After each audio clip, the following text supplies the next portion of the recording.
Olá, eu sou a Rafaela Padilha e estou de volta com mais uma edição do IBGM Cast. E hoje a gente vai conversar com Sabina Deveik, que é co-hunter e futurista. Seja muito bem-vinda, Sabina. Obrigada, Rafaela. Um prazer estar aqui. Bom, a Sabina vai explicar para a gente como as comunidades digitais têm se mostrado uma estratégia eficiente de criar relacionamentos mais profundos e duradouros com o público. Mas antes disso, eu quero que você nos explique o que é uma co-hunter futurista, uma profissão nova, né? Pois é, Rafa. É uma profissão nova, mas eu já trabalho com isso há 25 anos, né? Então, um caçador de tendências é um profissional, um pesquisador que olha para captar, identificar sinais emergentes do mercado da sociedade, 360, através de produtos, de serviços, de indicadores culturais, de livros, de filmes, de design, de joias, de sustentabilidade. Então a gente vai olhando para tudo isso e vai vendo o que é um padrão repetitivo. Então, quando a gente tem um padrão que se repete aqui, ali, em vários países, a gente pode inferir que isso é uma tendência. Quando a gente tem determinadas tendências, tem tendências de curto, médio e longo prazo. As macro tendências, por exemplo, duram bastante tempo, podem durar até 10 anos. A gente pode se antecipar a esses movimentos. Então, a gente pode criar novas estratégias, a gente pode conversar melhor com o consumidor, a gente pode criar produtos e serviços que estejam mais aptos a esse espírito do tempo, né?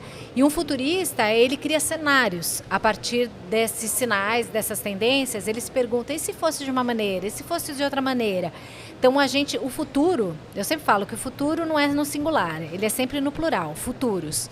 Porque não existe o futuro. O futuro é um lugar que a gente vai criando a partir das nossas escolhas aqui e agora. Ele não está pré-determinado, né? Não. Então, os futuristas, eles vão brincando, né? Criando essas possibilidades de futuros possíveis, futuros desejáveis.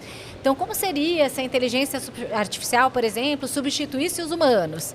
E se não substituísse os humanos? Então, com isso, a gente vai conseguindo alongar o olhar e vai conseguindo criar estratégias que são antecipatórias para que negócios e marcas e lideranças perdurem num tempo de tantas mudanças, né? A gente está falando aqui para o mercado de joias, que é um mercado tradicional. Isso é fundamental, se antecipar essas mudanças, né? Estar atento ao que acontece na sociedade, no mercado.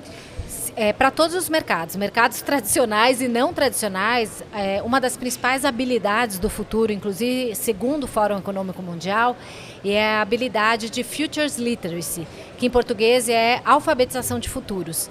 Então é essa habilidade de ler os contextos e se antecipar a esses contextos de mundo. Então eu digo que hoje todo mundo tem que ser um pouquinho futurista, todo mundo tem que ser um pouquinho caçador de tendências. Então a minha profissão se tornou uma nova habilidade. Essa habilidade de identificar os contextos, ler os comportamentos e poder se antecipar a eles. Você falou aí do uso da inteligência artificial. Como é que isso vai impactar no mercado? Porque assim, é algo que aconteceu muito rápido, né? Sim. Em pouco tempo ela tomou tudo e todo mundo está usando, acessando isso. Pois é, se a gente perguntar para qualquer pessoa, né, 2 anos atrás, se conheciam o ChatGPT, acho que 100% das pessoas vão dizer, não, nunca tinha usado, nem nunca tinha ouvido falar. E o que aconteceu? Teve uma curva exponencial, né, de adoção da inteligência artificial generativa. Então, em poucos meses, em 2 meses, o ChatGPT adquiriu 100 milhões de usuários. E isso está crescente. Só que o que aconteceu? Nesses 2 anos, se o ano passado foi o ano do hype, da moda da inteligência artificial, esse é o ano da aplicação da inteligência artificial. Então, a gente já está vendo negócios e marcas se beneficiarem do uso da inteligência artificial para eficiência, produtividade, até para design, para sustentabilidade. Então, a gente tem o uso da inteligência artificial para vários fins e várias funções. E é uma condição sine qua non. Todo mundo vai ter que se alfabetizar com relação à inteligência artificial, porque ela é a base, né, fundatória do que a gente chama de super ciclo tecnológico. Para quem está aqui embaixo, que não tem acesso ainda à inteligência artificial, dá tempo? A gente ainda consegue acompanhar essa evolução? Consegue. A gente está num momento de... A gente ainda não alcançou a curva exponencial, a gente está no início da curva exponencial. Isso quer dizer que dá tempo da gente aprender, reciclar, se familiarizar. Não tenham medo, né? A gente não pode resistir à mudança, a gente tem que aprender com essa mudança.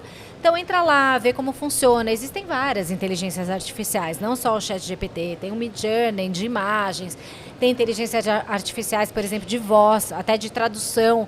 Então, por exemplo, você vai fazer uma reunião com um fornecedor que fala outra língua, já tem inteligências artificiais que traduzem do português e a pessoa, você fala em português e a outra pessoa em mandarim. Escuta em mandarim, exato. Então a gente tem muitos usos interessantes da inteligência artificial e é condição sine qua non a gente se alfabetizar sobre esse novo ciclo dessa nova tecnologia que está impactando todos os setores e todos os negócios. Na produção, como que ela pode ser aplicada? Você falou em redução de custos, usar IA para reduzir custos de mercado. Como é que funciona Sim. isso? Inclusive para o mercado de joias, eu vi um case muito interessante de uma marca que chama Gevar. E é uma marca que passou, né, de pai para filho, então já tinha uma história de 90 anos. Então o que eles fizeram? Eles imputaram os dados, né, de design, né, de todos os produtos que eles tinham desses 90 anos na inteligência artificial. Então o que acontece? A inteligência artificial ela pega todos os dados através de imagens, através de textos e do outro lado ela gera informação através dos dados que você coloca. Então, você imagina, você tem um banco de dados de 90 anos, a hora que você pergunta ali, olha, quero fazer o design de uma joia, assim assado, não sei o quê, ela já usa toda a memória da marca e você pode dar o seu twist, pode dar ali teu toque pessoal, usando também tendências da atualidade para que ele crie um novo design. Sem perder a identidade ali da marca, Sem né? perder a identidade e o mais interessante, essa marca ela tem valores calcados na sustentabilidade. Inclusive, a inteligência artificial ela diminui o desperdício, porque ela te dá exatamente a quantidade de metais e de material que você vai precisar para desenhar e para fazer aquela peça. Então você demora menos tempo de trabalho manual e você tem menos desperdício. Então, acho que é um case super legal e tangível, aplicável para o pessoal desse setor olhar como que a gente pode usar a inteligência artificial. Você falou dessa questão de sustentabilidade. A gente está falando de mineração, né, que é a base do setor joalheiro. Como é que faz para conciliar isso? Porque, assim, quem de fato conhece os impactos sabe que eles são menores do que são propagados. Mas existe impacto ambiental na mineração, né? E como que a gente faz para trabalhar a questão da sustentabilidade com a redução desse impacto? Pois é, eu digo que assim, se você trabalha num setor que tem um impacto, você tem que compensar de outro lado. Então a primeira coisa é assim, de quem você está comprando, quem são teus fornecedores, quem produz, da onde vem isso? É que nem na moda, né, por exemplo, você quer comprar de uma marca que tenha trabalho escravo? Provavelmente não. Então, funciona da mesma forma para esse setor. Então, você tem que compensar. Ou, por exemplo, você pode compensar na sua embalagem. Então, você pode compensar numa embalagem que seja reciclável. Você pode devolver para a sociedade fazendo um trabalho comunitário, né, ou fazendo um trabalho ambiental. Então, você tem formas, né, de compensar todo esse impacto que o setor gera. Então é muito importante também que se você está fazendo, né, é importante também você comunicar, porque divulgar. Mas tem que ser verdade. Não pode ser estratégia de marketing, gente, porque a gente está numa era de autenticidade, numa era de transparência. E cada vez mais a gente está cobrando, o consumidor está cobrando um posicionamento transparente. A gente está numa era de ESG, né? Uma era onde a gente está olhando para o lucro, mas o lucro a partir de 3 variáveis, que é a variável ambiental, é a variável social e é a variável de governança. Então, se a gente não tiver isso, a gente tem uma outra forma de gerar lucro, que é um lucro olhando para os impactos ambientais, a forma como você se relaciona com o seu consumidor, como que é a diversidade dentro da tua empresa, que impactos positivos você está gerando para as comunidades e etc. Então, dá para fazer. Dá para fazer. Uma coisa que eu assisti a sua palestra na FENINJA e você falou muito da questão da polarização social, né, e política também, que existe, que o mundo está passando por esse momento de polarização e de que forma que isso pode impactar as relações comerciais. Explica um pouco para a gente sobre isso. Bom, segundo o Fórum Econômico Mundial, os 3 principais top 3 riscos de 2024 são desinformação, Então a gente está numa era de fake news, que a gente não sabe mais o que é verdade, o que é mentira. Inclusive com a inteligência artificial isso fica mais aumentado, porque a gente pode criar qualquer coisa, qualquer imagem falsa em segundos. O segundo são riscos climáticos e o terceiro, número 3, é polarização. E essa polarização, ela aumenta ainda esse ano, porque a gente nunca teve tantos países votando ao mesmo tempo. Então, se a gente já estava, né, num contexto social bastante polarizado, esse ano ainda fica pior, mais aumentado. Qual é a questão? A polarização, ela fala do não diálogo, da gente não conseguir mais dialogar sobre o diferente, sobre alguém que tem uma ideia diferente. Não aceitar o diferente. Então, assim, se você não tem a mesma ideologia, eu te cancelo. Se você não tem a mesma posição política, eu não quero nem escutar. Inclusive, né, todo mundo sabe que a gente teve, inclusive, brigas de família por conta de questões políticas, né? Não vou entrar aqui em política. Mas é uma questão que impacta os negócios, porque hoje uma das palavras-chave no negócio é empatia, diálogo e escuta. Então, se a gente não tem a capacidade de dialogar, de escutar o diferente com quem é muito próximo, imagine com o nosso consumidor. Né? Então, a gente precisa abarcar essa diversidade de olhares, de crenças, de opiniões. Ouvir, né? É muito importante que o setor ouça o que o cliente tem a dizer. E isso impacta também no posicionamento. Né? A gente está numa era de posicionamento claro. Teve um tempo atrás que, inclusive, tinha uma cartilha de marketing que dizia assim, olha, marcas, não se posicionam sobre questões que são meio polêmicas. Agora é o contrário, você precisa se posicionar. Ficar em cima do muro não é mais opção. É claro que você também precisa se posicionar sobre aquilo que está dentro do teu núcleo de valores, que tem a ver com o seu propósito. Você defende a causa LGBTQIA+, então se posicione com relação a isso. Você tem uma marca que tem valores calcados na sustentabilidade, se posicione com relação a isso. Só que a gente também tem que estar preparado para opiniões que sejam adversas. Então, você tem que estar preparado para poder responder a opiniões que são contraditórias, gente que não vai gostar, né? Então, para você também poder se posicionar, você precisa ter certeza, precisa ser de dentro para fora. Então, o teu propósito, ele é teu núcleo-chave de valores, é o teu norte. Quando tudo está mudando, aquilo que não muda é o teu propósito. E com relação a mudanças climáticas, de que forma que isso interfere nos negócios? Puxa, todos os negócios estão sendo impactados pelas questões ambientais e climáticas. Acho que todo mundo pode ver que nos últimos anos a gente tem visto cada vez mais catástrofes climáticas. A gente teve no Rio Grande do Sul, no resto do mundo, no deserto, os desertos ficando com temperaturas super altas. Então, a gente não está mais numa era de aquecimento global. A gente está numa era que a gente chama de fervura global. A gente vai ver as temperaturas aumentando, não só no sentido da temperatura, mas o tema da questão climática, a temperatura também aumenta. Então, se antes era uma questão pública isso, agora é uma questão privada. As marcas precisam estar compensando isso e regenerando o meio ambiente e a sociedade. Não é só simplesmente ser sustentável, mas hoje a gente já está numa outra fase que é regenerar. É a gente atuar sobre aquilo que a gente já estragou como humanidade. Então, os consumidores estão cobrando um posicionamento com relação a isso, principalmente as gerações mais jovens. Se você, por exemplo, não tem impacto positivo no meio ambiente, se você não respeita o meio ambiente, provavelmente você não vai estar conversando com a geração Z, que tem uma cabeça diferente, já nasceu num mundo onde eles não sabem se vai existir futuro. A geração Z, por exemplo, tem uma nova síndrome, que é a síndrome da ansiedade climática. Quando eu tinha... Essa é nova. Quando eu tinha 20 anos, eu sabia que o mundo ia existir. Mas é de verdade. Eu tinha certeza que existia o amanhã. Mas essa geração é uma geração, vocês imaginem, que é uma geração que pegou pandemia, que é uma geração que está num mundo onde tem mudanças climáticas assim desastrosas, né? onde tem uma exponencialidade tecnológica. Então está tudo mudando tão rápido que tem diversas ansiedades. E a ansiedade climática é uma ansiedade real, de você não saber se vai existir o amanhã. Então é papel das marcas, é papel Como dos regenerar? negócios. Como que o setor joalheiro, por exemplo, pode regenerar essa questão climática? Então, como eu tinha falado, né? Você, por exemplo, você começa dentro de casa.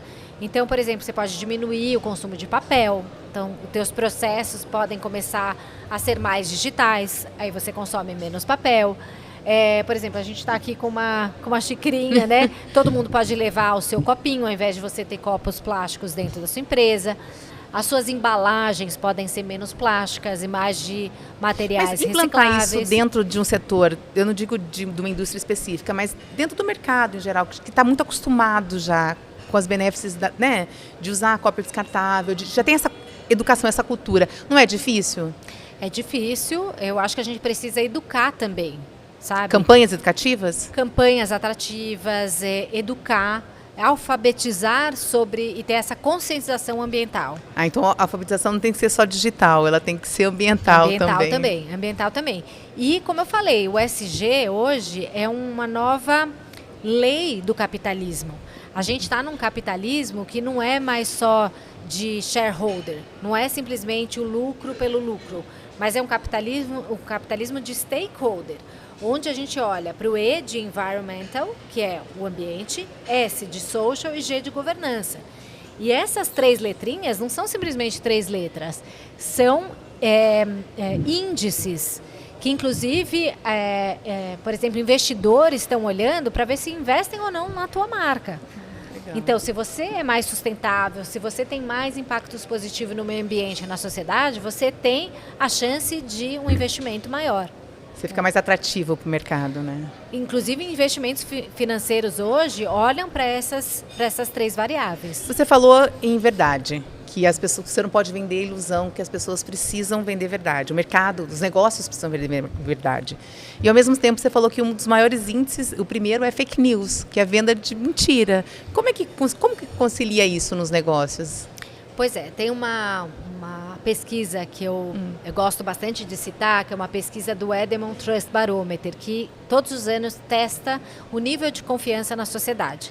E nesse último ano e também no ano passado, o nível de confiança da sociedade está muito baixo. A gente está vivendo uma era de desconfiança, uma crise da confiança, principalmente nos grandes sistemas, né? Por exemplo, na mídia, né? Por exemplo, no governo, tem uma desconfiança absurda. E onde as pessoas estão depositando a sua confiança? Mais de 60% das pessoas estão depositando a sua confiança nas marcas. A gente considera os negócios, as marcas, as instituições mais éticas e competentes. Legal. E por isso a gente precisa devolver. Então é por isso que o meio ambiente não é mais pauta só do público, é pauta do privado, é pauta dos negócios. Porque se eu, consumidor, estou depositando a minha confiança, eu preciso devolver essa confiança para o meu consumidor. Então hoje as marcas têm mais credibilidade do que a questão de governo. Muito legal. Tem mais marca. Precisa devolver isso, né? Mas devolver essa confiança. Devolver e sustentar essa confiança. Como? Olhando para as questões sociais, olhando para as questões ambientais, olhando para a diversidade. Diversidade e inclusão, que são questões polêmicas também, né? Como é que o negócio pode trabalhar essa questão da diversidade e da inclusão? Bom, gente, a gente está numa sociedade, principalmente a geração Z, né, que é essa geração hoje que está com 20 e poucos anos, que está entrando agora no mercado de trabalho, está reconfigurando toda a maneira de consumir e toda a maneira de trabalhar. É uma geração, por exemplo, que tem uma preocupação ambiental muito maior do que a minha geração, que é a geração X, ou que a geração dos baby boomers, que é a geração do pós-guerra. Então é uma geração, por exemplo, que se preocupa em comprar de marcas que são ambientalmente preocupadas com a questão ambiental, ou, por exemplo, que tem uma diversidade dentro da sua empresa. Então, essa geração é uma geração que faz uma experimentação muito de gênero, de identidade. As identidades, elas são muito mais fluídas, né? Então, não existe, por exemplo, preconceito, não existe espaço para preconceito, principalmente com as gerações mais jovens. Então, a questão da diversidade, ela está impactando muitos negócios. Então, principalmente as marcas de luxo, por exemplo, todas já estão fazendo campanhas e abordagens para falar com esse nicho, com esse público. Mas existe uma preocupação aí. Às vezes a marca faz isso, mas dentro da marca, que é a indústria, ela não está preparada para receber esse nicho, esse tipo de pessoas, né, de diversidade. Então, não adianta você simplesmente falar, olha, agora eu vou abrir uma cota para negros, ou uma cota, por exemplo, para pessoas que são PCD. Se a tua cultura da sua empresa não está preparada para realmente absorver a diversidade, a cultura da sua empresa vai expelir a diversidade. Só que a diversidade, ela tem a ver com inovação. Então, se você tem pessoas iguais, que pensam todas iguais, que são todas iguais, provavelmente você não está inovando.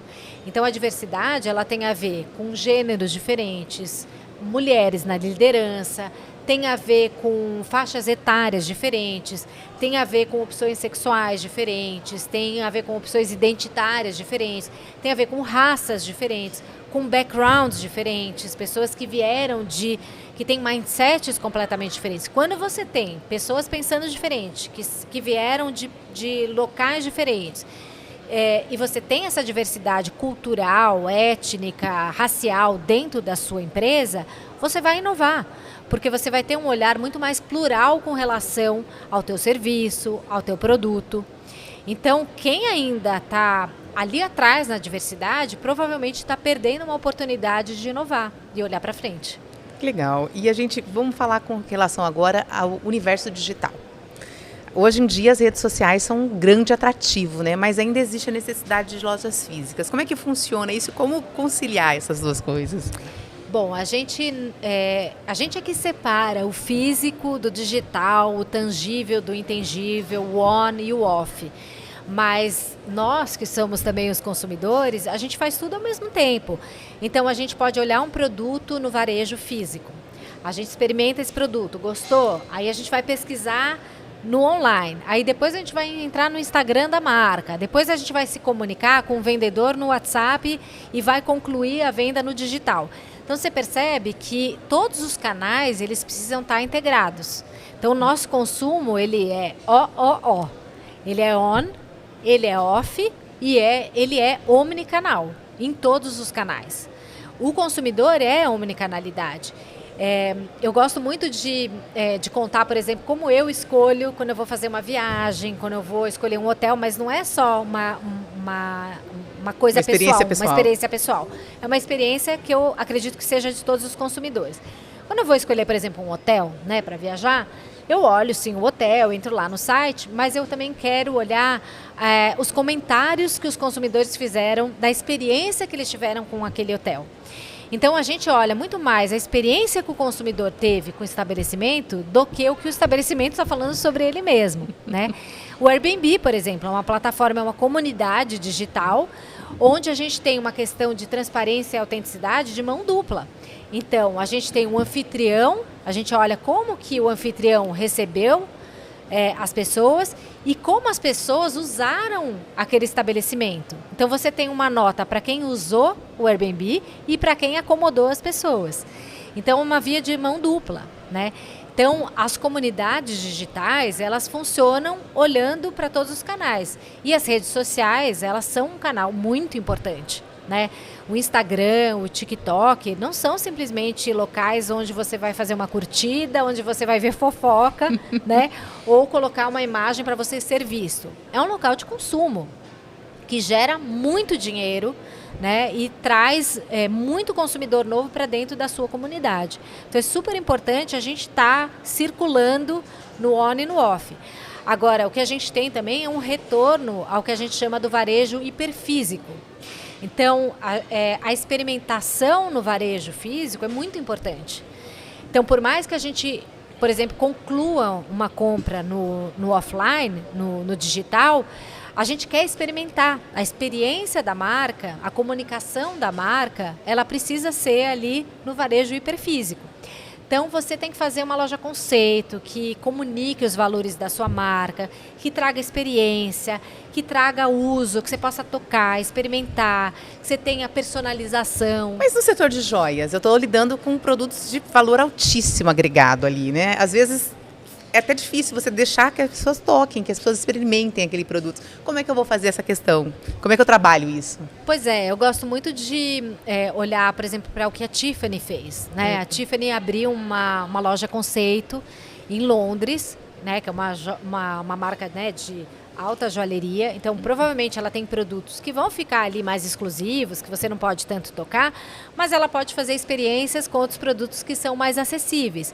Então, ela fez uma loja, por exemplo, que tem displays luminosos, lúdicos, onde tem um espaço de experiência, por exemplo, de personalização, onde você pode fazer um monograma, onde você pode colocar alguma coisa personalizada dentro do teu acessório, dentro até de uma embalagem de um perfume. E, por exemplo, dentro da marca você tem uma vending machine onde você pode comprar o perfume através da vending machine. Você tem palestras. Então, não necessariamente é só na venda do produto, né? Pode ser que você tenha uma coleção, uma parte... É uma experiência. É uma experiência. Então, pode ser que tenha peças que você não pode tocar, mas você tem toda a experiência em volta da marca que você pode brincar e convidar o consumidor para conhecer a tua marca através de outros pontos de contato. E essa personalização é uma coisa que o consumidor está buscando, né? Ir até um local e ter alguma coisa que tenha a sua cara, que traduza o que você é. Muito. Isso para o setor de joias é fundamental, né? Fundamental, né? As pessoas querem uma joia, um produto que fale sobre a sua própria identidade, né? Muitas vezes que mostre até o seu posicionamento na vida, né? Principalmente para gerações mais jovens, né? Então é um produto que você tem a sensação que foi feito para você. E, obviamente, com inteligência artificial, gente, que a gente tem um banco de dados enorme dos consumidores, a gente vai poder personalizar mais, porque a gente vai conhecer mais sobre aquele consumidor. Então, a gente vai saber as preferências, as necessidades, as dores. Uma dúvida que todo mundo tem desse setor joalheiro. Como trazer essa geração Z para consumir joias? Né? Porque eles são tão práticos e tão desprendido de algumas coisas, e são produtos que geralmente são voltados para quem tem mais idade. Assim, como que a gente pode agregar isso, trazer essa geração para o mercado? Acho que a primeira coisa é entender o comportamento dessa geração. Se você não entendeu ainda o comportamento da geração Z, estuda o comportamento dessa geração. Então, como que é essa geração? Essa geração é a geração nativa digital. Então, a presença digital é uma coisa muito importante. Então, se você não tem presença digital, provavelmente você não está entrando em contato com essa geração. Em todos os canais digitais. Em todos os canais. Em todos os canais. TikTok, por exemplo, é uma coisa essencial. Essencial. Você precisa estar lá. Não é um canal só de dancinha, mas é um canal também de captar novas tendências, né? Você, então, precisa ter presença digital. Você é uma geração que tem uma expressão de identidade muito grande. Então, personalização, customização, cocriação são palavras muito importantes. Depois é uma geração que tem uma experimentação de identidade mais fluida. Então, a diversidade é um ponto importante para eles. Então, se você é uma marca excludente, que não olhou para a diversidade, para a equidade, por pertencimento, que está excluindo pessoas ali, provavelmente é uma geração que não vai estar consumindo com você. Eles são uma geração que olha bastante para tendências, né? Então você precisa estar conectado com as tendências, e eles são shoppers frequentes. Então você precisa dar a possibilidade de ter também produtos acessíveis que possam ser comprados para essa geração, para que eles possam aceder depois a produtos mais exclusivos. Então vamos falar agora. Você tem uma frase que é marcante, que eu acho muito legal, que é: luxo tem que ser exclusivo, mas não pode ser excludente. Como é que a gente faz isso? Como é ter exclusividade sem excluir ninguém? Pois é, a exclusividade e você pode ser exclusivo sem ser excludente.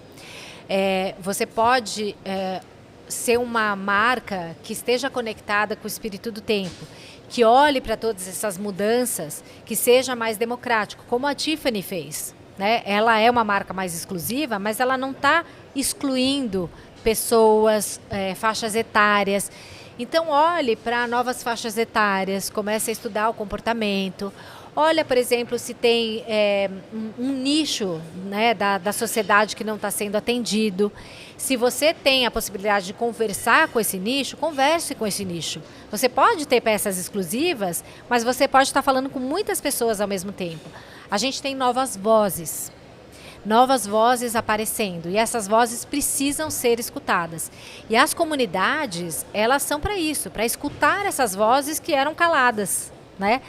Então, quando você fala em comunidade, você fala em comunidades virtuais? Comunidades virtuais, né, que podem também fazer um ponto de contato muitas vezes no físico. Então você pode ter uma comunidade virtual e depois de repente fazer um evento exclusivo para essa comunidade na sua loja, oferecer um conteúdo diferente, uma promoção. Para ouvir, o que é necessário? Tá atento ao mercado? Como é que eu faço para ouvir essas novas vozes? Olha, você precisa ampliar o seu repertório, né? Se você, por exemplo, nas redes sociais só segue pessoas que têm a ver com você, começa a seguir pessoas que não têm nada a ver com você. Começa a ler coisas e conteúdos que são mais amplos. Começa por exemplo, a perguntar, por exemplo, para pessoas que são mais jovens o que eles pensam. Começa a abordar, eu sempre digo, a pesquisa de campo, ela é uma pesquisa de campo. Se você ficar sentado no escritório fazendo estratégia de marca, provavelmente você não vai entender o que é uma estratégia de marca. Então é importante você ter um ponto de contato. Vai no restaurante, vai em filmes, em livros, cinema, ouve o que as pessoas estão falando, como elas estão se comunicando, vai para lugares diferentes. Perceba como as pessoas estão andando na rua, quais são as conversas novas que estão surgindo. Muito legal. Sem estigmas, né? Eu tenho que chegar livre de qualquer outra coisa, com a mente limpa para eu poder ouvir essas vozes também. Porque quando você chega com conceito, fica difícil de ouvir, né? É muito importante a gente desaprender. Desaprender. As nossas crenças limitantes, elas limitam a gente muitas vezes de crescer o nosso negócio. Então, é preciso desaprender e reaprender esse novo mundo, que é um mundo de grande exponencialidade tecnológica, é um mundo de grandes questões ambientais, é um mundo que tem 4 gerações convivendo juntas, é um mundo que está envelhecendo também. Então a gente tem preciso um mundo ter um envelhecendo, mercado é preciso ter um mercado para esses novos sêniors, que são sêniors vitais. Eu tenho 50 anos, eu não me acho velha. Há 20 anos atrás, uma mulher de 50 anos já era considerada velha. Eu estou ali consumindo, estou viajando, estou fazendo esporte, né? Então a gente precisa olhar para essas novas vozes, para esses novos comportamentos, para como está o mundo, e a gente precisa se adaptar. Aquilo que funcionou não necessariamente vai funcionar daqui para frente. A gente está encerrando, a conversa é muito boa e daria muitos programas, mas o tempo é curto. Antes de encerrar, eu queria perguntar o que a Futurista vê para o mercado joalheiro aí pelo menos nos próximos meses, até o ano que vem, aí, no próximo ano? Olha, se eu tivesse que olhar assim, para as grandes macro temas, eu diria regeneração socioambiental é muito importante. Comunidades digital, então olhar para todo esse novo universo tecnológico, digital, inteligência artificial, diversidade, equidade e inclusão e pertencimento. E eu olharia também para a questão do bem-estar. A gente está numa sociedade exausta, o Brasil é o 2º país mais ansioso do planeta, então é muito importante a gente ter produtos e serviços que acolham as pessoas no momento de exaustão, no momento de grande ansiedade. Foi um prazer enorme estar com você, conhecer um pouco da sua profissão, que traduz tudo que a sociedade quer e que o mercado precisa, que os negócios precisam para sobreviver. Muito obrigada. E antes de encerrar, eu quero te entregar uma caneca do IBGM. Opa, muito obrigada, é um brinde Rafa. para os nossos entrevistados. Obrigada, Rafa. Obrigada a todo mundo que nos assistiu. Nosso programa se encerra por aqui. Aguardo você na próxima edição do IBGM Cash. Até lá.